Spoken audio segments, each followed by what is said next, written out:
여호수아서 7장 우리 1절에서 5절까지 보도록 하겠습니다.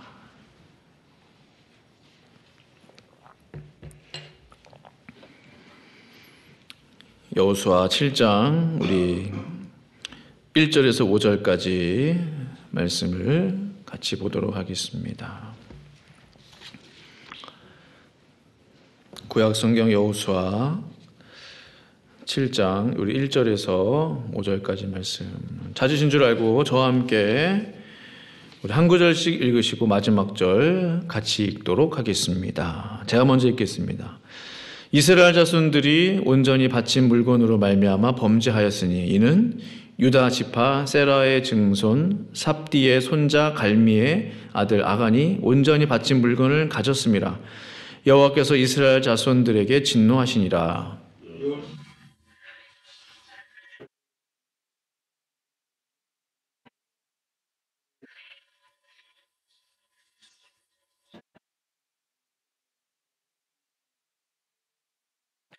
여호수아에게로 돌아와 그에게 이르되 백성을 다 올라가게 하지 말고 2-3천 명만 올라가서 아이를 치게 하소서. 그들은 소수이니 모든 백성을 그리로 보내어 수고롭게 하지 마소서 하므로.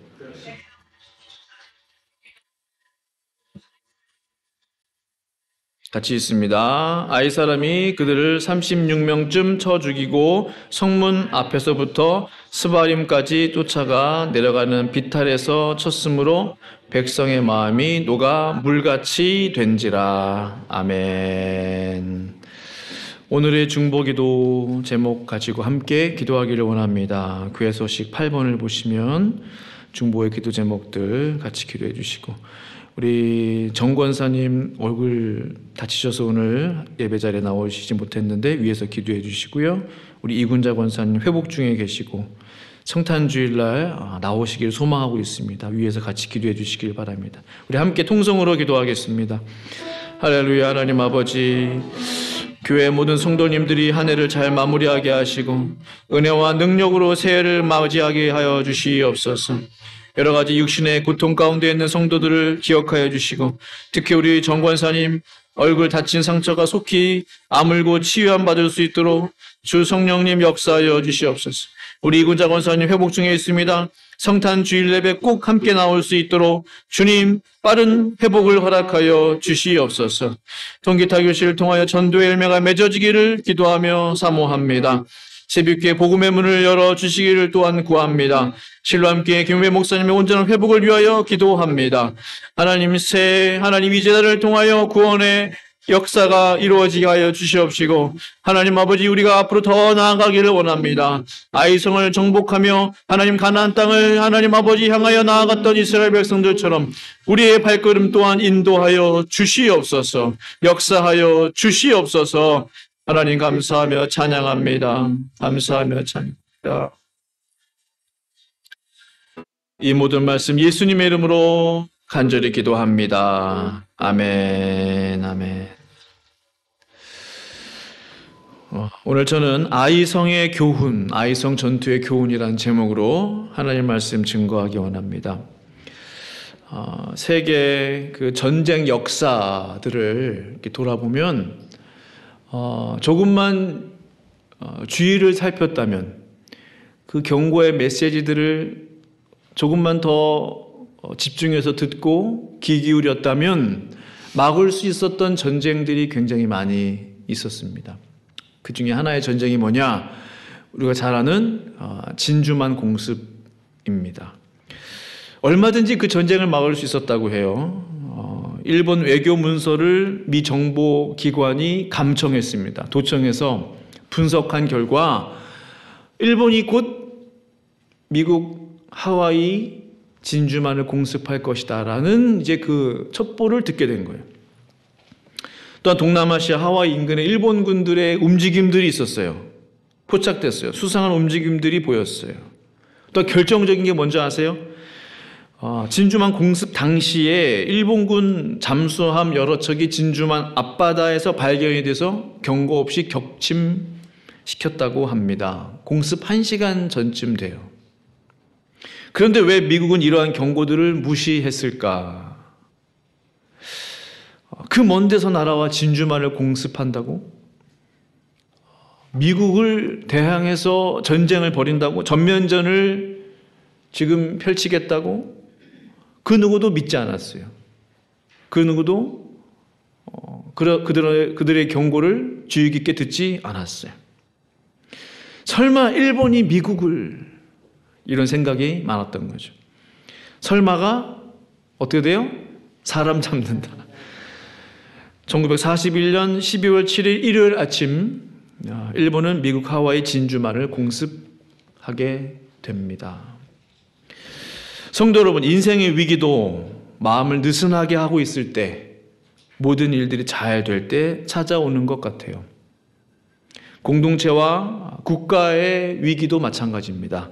설마 하고 있을 그때에 느닷없이 벌어지는 것이 위기입니다. 바로 오늘 이스라엘이 만난 아이성과의 전투, 그런 맥락으로 볼 때 아주 비슷해요. 설마 우리가 아이성에게 지겠어? 우리가 이래봐도 여리고성을 무너뜨린 이스라엘 민족이야. 아이성은 그보다 작잖아. 얼마든지 우리가 무찌를 수 있어. 설마 아이성에게 질까? 그러나 결과는 어땠습니까? 보기 좋게 패배했어요. 아니, 패배 정도가 아니고요, 도망쳐 나왔어요. 당시 이스라엘 백성들의 숫자가 얼마나 대단했습니까? 출애굽 당시에 100만 이상이 나왔어요. 100만, 200만으로 추산하고 있는데 당시 아이성은 아주 작은 성이었어요. 제대로 싸움 한번 붙어보지 못하고 걸음아 나 살려라 도망치기 바빴던 이스라엘 군대였습니다. 전쟁 이야기를 다룬 본문이지만 우리에게 주시는 교훈이 참으로 크다는 사실을 깨닫게 됐어요. 그러므로 저는 오늘 이 아이성 전투가 우리에게 주는 영적 교훈들을 함께 살펴보기 원하는 것입니다. 첫 번째, 개인의 죄는 곧 공동체의 죄다라는 것입니다. 이스라엘 백성들이요, 여리고성을 무너뜨린 이후에 얼마나 기세등등했을까요? 사기등등했을까요? 여리고성을 무너뜨렸다는 소문이 온 세상에 퍼지기 시작했어요. 소문은 참 그때도 빨랐던 것 같아요. 말씀을 보시면 여호수아 6장 27절에 여호와께서 여호수아와 함께 하시니 여호수아의 소문이 그 온 땅에 퍼지니라. 하나님의 소문이 아니라 여호수아의 소문이 온 세상에 퍼지기 시작했어요. 소위 라이징 스타, 떠오르는 차세대 리더 여호수아, 또한 그들과 함께하는 백성들, 의기양양했습니다. 그러나 바로 그때, 어느 때요? 여리고성 정복이라는 큰 성취를 이룬 그때에 죄가 그들 공동체 가운데 들어왔다는 거예요. 여호수아 6장 마지막 절을 보시면, 성도님들 성경 보시면 6장 마지막 절에 어떤 내용이 있어요? 여호수아의 소문이 온 땅에 퍼졌다라고 되어 있죠. 근데 7장 1절이 시작되자마자 이스라엘은 바로 범죄하게 됐다고 그랬어요. 하나님의 진노가 임했다고 되어 있어요. 아, 이렇게 드라마틱한 변화가 있을 수 있을까요? 반전이 있을 수 있을까요? 무슨 죄를 범했느냐? 오늘 본문 7장 1절에 같이 한번 읽어보겠습니다. 1절 시작. 이스라엘 자손들이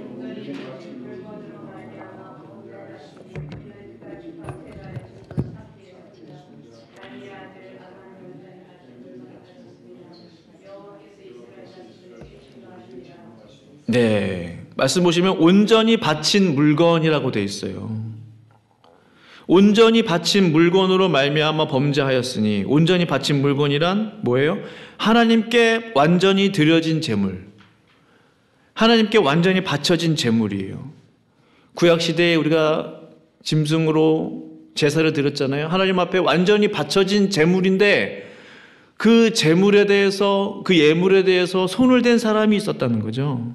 하나님의 것에 손을 댄 거예요. 바로 아간이라는 사람입니다.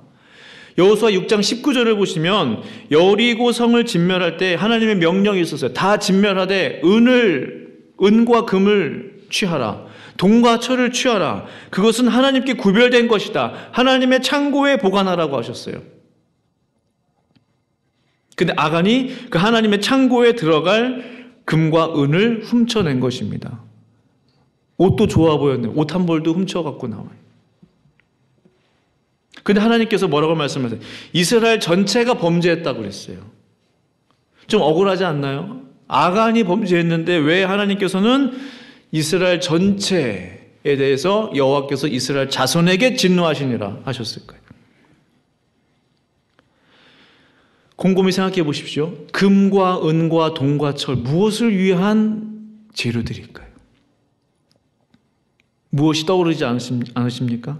금과 은, 무엇을 위한 재료들일까? 성전 건축을 위한 재료들이구나. 하나님의 집을 지을 재료구나. 하나님의 예배를 위한 기구들을 만들 재료들인 거예요. 그래서 구별된 거예요. 특별히 하나님의 창고에 드리라고 말씀하신 거예요. 무슨 뜻이냐? 하나님께 드리는 예배와 관련된 기구, 하나님의 성전에서 사용되는 재료들은 너무나 소중한 거예요. 중요한 거예요. 따로 구별되어야 되는 거예요. 함부로 손대면 안 되는 거예요. 지금 하나님께서 이스라엘 백성으로 하여금 그 먼 애굽에서 출애굽하게 하시고 400년을 광야에서 방황하게 하시고 이제 가나안 땅에 들어오지 않았습니까? 400년이 40년. 그 목적이 뭐냐는 거죠. 예배였다는 거예요. 하나님께 드릴 예배라는 거예요. 또 앞으로 건축될 하나님의 집 성전을 위해 준비해야만 하는 거였어요. 그런데 그 하나님을 위한 예배, 성전 건축을 위한 재료에 손을 댄 거예요. 그것이 하나님 앞에 큰 죄가 되었다는 사실입니다. 그럼 왜 아간 혼자만 벌을 받으면 되지 왜 이스라엘 전체가 벌을 받아야만 했을까? 그런 질문이 들지 않으세요? 왜냐? 하나님께서는 이스라엘을 출애굽에서 불러내실 때 이스라엘 공동체, 그 공동체 하나를 예배 공동체로서 불러주셨기 때문이에요. 하나의 예배 공동체로 불렀다는 거예요. 예배는 혼자 드리는 게 아니에요. 예배에 대한 책임은 이 자리에 앉아 계신 한 분 한 분에게 다 있다는 거예요. 예배는 제가 나와서 찬양인도부터 예배인도 다 하고 설교하고 마지막 축도 성도님들은 앉아서 소극적으로 그게 예배가 아니에요. 예배는 기본적으로 한 사람 한 분 한 분 모두가 같이 드리는 예배예요. 이 예배 공동체로서의 부르심이 확실하지 않으면 예배가 불분명해져요. 나 혼자 예배 잘 드리면 되지 라는 생각을 자기도 모르게 하게 돼요. 다른 사람이 예배를 잘 드리든 말든 신경 쓰지 않게 돼요. 쉽게 말하면 오늘 내가요 예배 분위기 전체를 망가뜨릴 수도 있어요. 반대로 오늘 나의 예배 태도가 예배 분위기 전체를 좋게 만들 수도 있어요. 이거 사실입니다. 하나님께서 우리를 하나의 예배 공동체로 불러주셨어요. 그러므로 사랑하는 성도 여러분, 한몸 공동체, 한몸 예배 공동체라는 그 예배 정신, 예배에 대한 철학이 분명히 우리 가운데 잡혀 있어야 돼요. 다 같이 예배 드리는 거예요. 한 몸이라고 했어요. 다른 사람을 배려하는 예배, 이타적인 예배, 한 마음으로 드리는 예배, 숫자가 중요한 게 아니에요. 5명이 드리든 10명이 드리든 뭐 수백 명이 수천 명이 드리든 그게 중요하지 않아요. 정말 그 예배 공동체로 불러주신 그 공동체가 한 마음으로 한 뜻으로 한 몸으로 예배를 드리고 있느냐. 하나님이 이거 분명히 보실 거예요. 그렇지 않다면 왜 하나님께서 아간이 하나님의 창고에서 성전을 위한 예배를 위한 기물에 손을 댔는데 왜 이스라엘 전체에게 진노하셨냐는 거예요. 너희는 한 몸으로 불렀다는 거예요. 하나로 출애굽 하도록 하셨다는 거예요. 그러므로 책임을 다 같이 져야 된다는 거예요. 에베소 4장 4절 이렇게 말씀하고 있습니다. 몸이 하나요 성령도 한 분이시니 이와 같이 너희가 부르심의 한 소망 안에서 부르심을 받았느니라. 몸이 하나라고 그랬습니다. 우리는 한 몸입니다. 성령도 한 분이시고 하나님 아버지도 한 분이시고 예수 그리스도 한 분이시고 교회도 한 교회. 그러므로 부르심도 한 부르심이에요. 우리 새벽교회가 나아갈 부르심은 한 부르심이에요. 그러므로 간절히 축복합니다. 한 부르심 안에서 예배자로서의 우리에게 맡겨진 부르심과 그 사명을 끝까지 지켜낼 수 있기를 간절히 축복합니다. 두 번째 교훈은요, 지극히 작은 일도 가볍게 여기지 말라라는 교훈이 있습니다. 여호수아가 아이성을 정복하기 전에 스파이를 보냈어요. 여리고 때도 그랬죠. 그들이 돌아와서 보고를 하기를 7장 3절에 여호수아에게로 돌아와 그에게 이르되 백성을 다 올라가게 하지 말고 2-3천 명만 올라가서 아이를 치게 하소서. 그들은 소수이니 모든 백성을 그리로 보내어 수고롭게 하지 마소서 하므로. 그 보고의 내용을 보니까 어때요? 다 올라갈 필요 없습니다. 아주 편하게 보고하는 막 그 장면이 제 눈에 이렇게 보여요. 보니까 작은 성이에요. 몇 명 안 돼요. 2-3천 명만 올려 보내도 돼요 라고 말을 했다면 그 스파이들이 본 그 성 안에 몇 명이나 있었을까? 성경에 나와 있지는 않아요. 2-3천 명 이하이지 않았을까요? 딱 보니까 싸울 전쟁터에 나올 만한 사람이 한 1,000명쯤 될까 모르겠어요. 그러니까 2-3천 명을 보내라고 했겠죠. 5천 명인데 2-3천 명 보내라고 했겠습니까? 아니죠. 말이 안 돼요. 전쟁을 앞두고 있는데 수고롭게 하지 마소서. 아주 태평해졌어요. 근데 그 결과는 7장 4절에 백성 중 3천 명쯤 그리로 올라갔다가 아이 사람 앞에서 도망하니 라고 했어요. 올라가자마자 제대로 싸워보지도 못하고 도망쳐 나왔다는 사실입니다. 이스라엘 백성들은 훨씬 그들보다 인구가 많았어요. 수적으로 더 뛰어나서 많았어요. 그럼에도 불구하고 싸워보지도 못하고 도망쳐 나왔다는 사실은 우리에게 무엇을 설명해 줍니까? 정말로 아이성 사람들이 이스라엘보다 강했다는 것이 아니고 하나님의 보이지 않는 손이 역사했다라는 거예요. 보이지 않는 하나님의 역사가 그 가운데 있었다는 거예요. 이스라엘 백성들은 그들을 가볍게 여겼어요. 2-3천 명, 3천 명이면 충분하겠지. 그런데 싸워보지도 못했다는 거예요. 보이지 않는 하나님의 역사가 그들 가운데 있었다. 그렇습니다. 하나님께서는요, 이스라엘만 강하게 하실 수 있는 분이 아니라라는 거예요. 하나님은 적군도 얼마든지 강하게 하실 수 있다라는 걸 봤어요.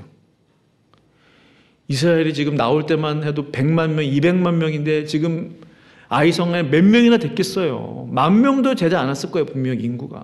근데 그들 앞에 도망쳐 나왔다니. 하나님이 지금 누구를 강하게 하셨습니까? 적군을 강하게 하신 거예요. 아이 사람들을 강하게 하신 거예요. 하나님은 얼마든지 아이성 사람들도 강하게 하실 수 있으시다는 거예요. 우리가 반드시 기억해야 할 것은요, 이스라엘이 강해서 여리고를 무너뜨린 게 아니었다라는 거예요. 하나님께서 강한 분이시기 때문에 여리고는 무너졌다라는 사실입니다. 가장 강한 자가 약한 자를 붙들 때 그 약한 자는 비로소 강해집니다. 가장 강한 자가 가장 약한 자를 붙들 때 그 약한 자는 가장 강해질 수 있는 거예요.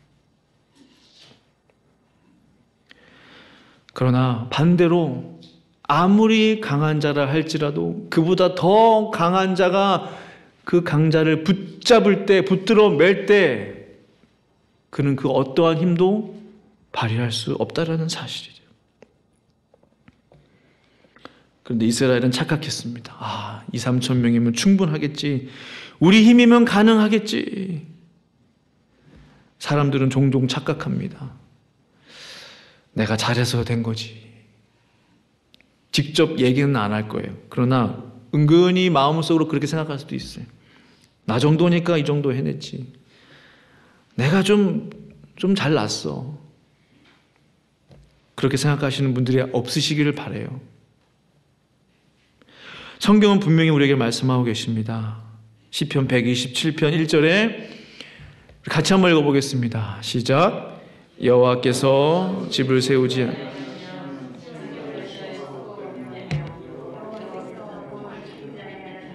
파수꾼이 깨어있으니 헛되도다. 아멘. 하나님께서 집을 세우지 아니하시면 세우는 자의 수고가 헛되다 그랬어요. 세워주시는 분이 따로 계시다. 지켜주시는 분이 따로 계시다는 거예요. 그러므로 작은 일에도 주님께 묻고 기도하시는 저와 성도님들 될 수 있기를 간절히 축복합니다. 세 번째, 한 가지 문제를 해결하니 모든 것이 풀리더라 라는 겁니다. 만만히 보았던 아이성 전투에서 보기 좋게 패배한 이스라엘과 여호수아, 리더 여호수아가 얼마나 낙심을 했던지 7장 6절에서 9절을 보시면 잘 알 수 있죠. 우리를 여기서 죽이려 합니까? 왜 나에게 이런 시련을 주십니까? 왜 나를 지도자로 세우셨습니까? 제가 백성들에게 무슨 말을 할 수 있겠습니까? 여호수아가 굉장히 괴로웠어요. 그는 괴로워서 흙먼지를 뒤집어 쓰고 하루 종일 바닥을 뒹굴었어요. 이때 하나님께서 이 아이성 전투의 실패의 원인을 알려주십니다. 그 이유를 알려주세요. 7장 11절에 이스라엘이 범죄하여 내가 그들에게 명령한 나의 언약을 어겼으며 또한 그들이 온전히 바친 물건을 가져가고 도둑질하며 속이고 그것을 그들의 물건 가운데 두었느니라 했어요. 하나님의 솔루션이 무엇이죠? 12절에 나와 있습니다. 그러므로 이스라엘 자손들이 그들의 원수 앞에 능히 맞서지 못하고 그 앞에서 돌아섰나니 이는 그들도 온전히 바친 것이 됨이라. 그 온전히 바친 물건을 너희 중에서 멸하지 아니하면 내가 다시는 너희와 함께 있지 아니하리라 했어요. 무슨 뜻이죠? 그 죄를 범한 아간을 완전히 멸하라 라는 거예요. 쉽게 말하면 그 문제의 원인을 완전히 없애라. 뿌리 뽑아라. 근원을 완전히 없애야 된다는 거예요. 그렇지 않으면 어떻게 한다고요? 너희와 함께 있지 아니하리라. 즉 너희는 여기서 한 발자국도 앞으로 전진할 수 없다. 결코 아이성을 이길 수 없다. 계속 끊임없이 패배할 것이다. 이 아이성을 정복하지 못할 것이다. 그 힘든 역경과 고난을 다 정복해 왔는데 홍해 바다를 건너서 여기까지 왔는데 요단강을 건너서 여기까지 왔는데 그 엄청난 하나님의 기적과 역사를 체험하면서 왔는데 그 작고 작은 아이성 하나를 정복할 수 없을 것이다 라는 하나님의 엄중한 말씀인 거예요. 너희는 여기서 한 발자국도 앞으로 전진할 수 없다. 우리 하나님께서 단호하실 때는 굉장히 단호하신 것 같아요. 가나안이 여기서 끝이다. 아직 정복해야 할 땅들이 많은데. 심각한 내용이죠. 사랑하는 성도 여러분, 이스라엘과 여호수아는 지금 매우 중요한 결단을 해야만 했습니다. 그 결단에 따라서 앞으로 계속 전진할 수도 아니면 영원히 아이성 앞에서 머물 수도 있었다는 거예요. 그 결단은 그들 안에 있는 죄의 근원을 뽑아내는 것입니다. 그들 속에 있는 죄를 잘라내는 것입니다. 이스라엘과 여호수아는 하나님께서 말씀하신 솔루션의 대로 죄의 근원인 아간을 잘라냈어요. 그를 완전히 멸했습니다. 그때 하나님께서 뭐라고 응답해 주십니까? 8장 1절에 여호와께서 여호수아에게 이르시되 두려워하지 말라, 놀라지 말라. 군사를 다 거느리고 일어나 아이로 올라가라. 보라, 내가 아이 왕과 그의 백성과 그의 성읍과 그의 땅을 다 내 손에 넘겨 주었으니 했어요. 하나님의 역사가 다시 시작되었습니다. 하나님께서 아이성도 주시겠다고 약속하셨어요. 어떻게 했을 때? 죄의 근원을 뽑아냈을 때, 죄의 근원을 잘라냈을 때. 말씀을 마무리하기를 원합니다. 이 말씀을 우리에게 적용해 봤으면 좋겠어요. 이 말씀은 저에게 적용해 봤어요. 혹시 나에게 반드시 끊어내야 하는, 반드시 정복해내야 하는 죄의 근원은 없는가라는 거죠. 아이성 앞에서 패배를 경험한 여호수아가 혹시 나의 모습은 아닌가? 다른 사람이 아닌 나에게 적용해야 됩니다. 40년 광야에서 방황했던 이스라엘이 나의 삶을 대변해 주는 것은 아닌가? 다른 사람이 아닌 나에게 적용해야 합니다. 모세와 하나님에 대한 불평과 불만, 감사하지 않는 마음, 원통함을 풀지 않는 마음, 시기와 질투와 원망, 미움의 마음, 그 마음들 때문에 이스라엘이 가나안 땅에 들어가기까지 40년을 방황했어요. 또. 하나님께서 그러한 사람들에게 뭐라고 말씀하셨습니까? 너희는 가나안 땅에 들어갈 자격이 없다라고 하셨어요. 혹시 그 자격 없는 사람은 나는 아닌가? 아니면 가나안 땅에 들어오기는 했는데 지극히 작은 아이성과 같은 문제 앞에서 내가 실패를 계속 거듭하고 있지는 않은가? 우리의 삶에 아간과 같은 죄의 근원이 뭐냐는 거죠. 아이성을 정복하지 못하도록 만드는 그 문제의 원인이 뭐냐는 거죠. 앞으로 나아가지 못하도록 내 발목을 잡고 있는 그 죄의 올무가 무엇인지 생각해 보자는 것입니다.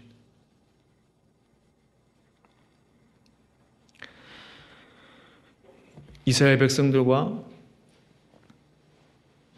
또한 여호수아가 그 죄의 근원을 완전히 잘라버렸을 때, 그때 하나님께서 그들의 나아갈 길을 열어주시고 아이성을 완전히 정복할 수 있도록 전략을 허락하여 주시고 지혜를 주시고 힘과 용기를 허락해 주셨다는 사실.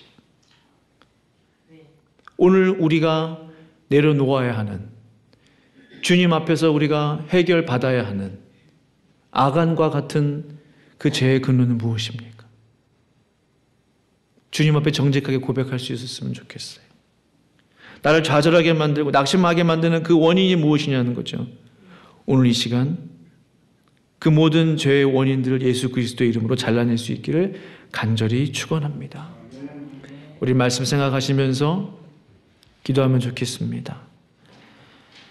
하나님, 우리가 아이성 앞에 있는 이스라엘 백성들입니다. 주님, 우리에게 말씀하여 주시고 깨닫게 하여 주셔서 주님께서 원하시고 기뻐하시는 믿음의 사람, 또 예배자 될 수 있도록, 주님 백성들 될 수 있도록 은혜 베풀어 주시옵소서. 우리 함께 합심으로 기도하겠습니다. 거룩하신 아버지 하나님, 감사하며 찬양합니다. 주님 찬양합니다. 주님 경배합니다. 주여 하나님 아버지, 역사하여 주시옵소서. 우리에게 힘이 없습니다. 우리에게 능력이 없습니다. 하나님, 그래서 하나님을 더욱더 의지합니다. 더욱 주님을 바라보게 하여 주시옵소서. 더욱 주님을 의지하게 하여 주시옵소서. 하나님 아버지, 끊어내야 할 죄들은 무엇입니까? 하나님 아버지, 해결해야 할 죄들은 무엇입니까? 주님 역사하여 주시옵소서. 주님 역사하여 주시옵소서. 하나님, 아간의 죄들을 끊어내기를 원합니다. 몰아내기를 원합니다. 주님 역사하여 주시옵소서. 주님 찬양합니다. 감사합니다. 주님 영광받아 주시옵소서. 영광받아 주시옵소서. 예수님의 이름으로 감사하며 기도합니다. 아멘.